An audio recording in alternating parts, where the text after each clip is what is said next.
처음 읽는 술의 세계사 미야자키 마사카치 시음. 증류는 그 자체로 술의 세계를 단숨에 확대한 위대한 혁명이었다. 증류란 물이 끓는 점이 100도인데 알코올이 끓는 점이 78도라는 점을 이용해 고농도의 알코올을 얻는 방법이다. 도수 70%에 달하는 알코올 음료를 만들 수 있게 된 것이다. 이슬람 양금술사들이 본래 금이나 은, 블루 불사약 제조를 위해 사용한 알렌빅은 유러시아 아메리카들을 박치해서 다양한 증류주를 탄생하게 했다. 유럽의 위스키, 브랜디, 보드카, 진, 중국의 백주, 일본 소주, 데킬라 등은 모두 알렌빅이 전세계로 확산되면서 탄생한 술이다. 역사 교과서에는 기록되지 않은 장대한 문명 교류의 드라마가 다양한 증류주를 만들어 선술집을 찾는 남자들의 심금을 울렸다. 아이러니하게도 오늘날 이슬람 국가 대부분이 음주를 금지하고 있다. 무함마드가 친구 결혼식 날 술 때문에 일어난 난장판을 봤기 때문이다. 그래서 코란은 음주를 사탄의 장난이라며 금지해서 세계 인구 13억 명이 술을 마시지 못한다. 대신 천국에 가면 술을 마실 수 있다는 말도 안 되는 말을 한다. 이슬람 최고의 연금술사 자비르 이븐 하이야는 연금술의 목적을 세상의 모든 조화를 추구하는 데 있다고 보며 조화를 이루는 물질을 알익시르라고 불렀다. 이후 이 단어는 유럽에서 현자의 도를 의미하는 엘릭시르라고 불린다. 유럽에서 증류기를 이용한 새로운 종류의 술, 증류주가 탄생한 계기는 14세기 중반의 페스트의 유행이었다. 유럽의 3분의 1이 목숨을 잃고 이집트나 북아프리카의 상황도 마찬가지였을 때 불사의 영이 깃든 술인 생명수를 마시면 절대 페스트에 걸리지 않는다는 근거 없는 낭설이 유포되었다. 오늘날로 치면 가짜 백신처럼 알려져 유포된 것이다. 유럽 여러 지역에서 증류주를 각기 다른 언어로 생명수라고 불렀다. 와인을 증류한 브랜디의 별칭인 오드비, 위스키, 아쿠아비트 모두 생명수가 이름의 기원이다. 보드카는 러시아어로 생명수의 생명을 빼고 물에 애칭이 붙은 말이다. 이런 상황에서 수도어를 중심으로 생명수에 몸에 좋다고 여겨지는 약주를 넣은 기약들이 판매되었는데 이때의 활동이 리큐어의 탄생으로 이어졌다. 용설란으로 만들어진 신성한 술 풀케가 바로 데킬라의 기원이다. 풀케는 주로 틀락스칼라족이었던 인신공양 지물에 고통을 덜어주었다. 아즈텍의 대도시 테노치티틀란을 함락시켜 엄청난 부를 획득했던 스페인의 코르테스는 풀케를 마시면서 승리를 만끽했다. 18세기 중반 남미의 데킬라 마을에서 스페인에서 들여온 증류기로 용설란 술을 증류시킨 것이 데킬라다. 마르가리타는 1949년 한 로스앤젤레스의 바텐더가 수렵 중에 사망한 첫사랑의 이름을 붙여 만든 데킬라 베이스의 칵테일이다.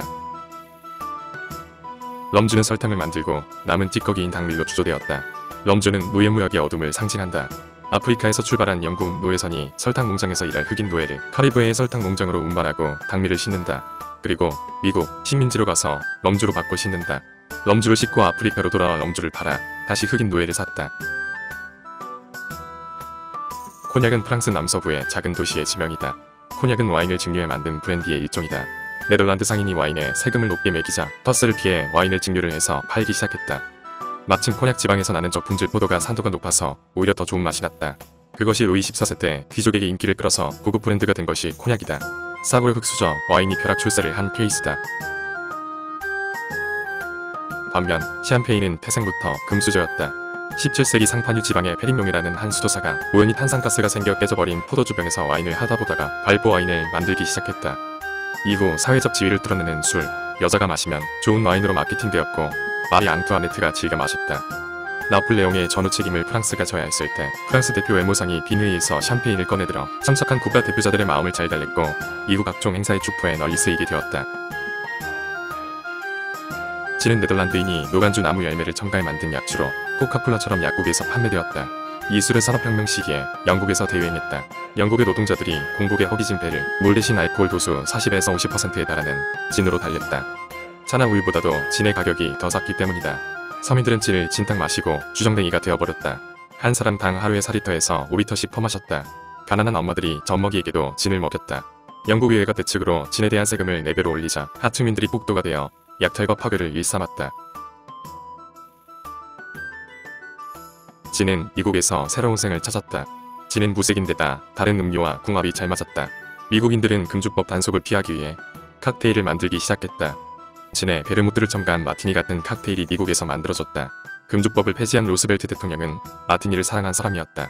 권력자들이 사랑하는 음료로 거듭난 것이다. 로스벨트는 1943년 테헤란 회담 때 스탈린과 영국의 처칠에게 마티니를 제공했다. 스탈린의 감상평은 맛은 있지만 배가 차갑다. 였다.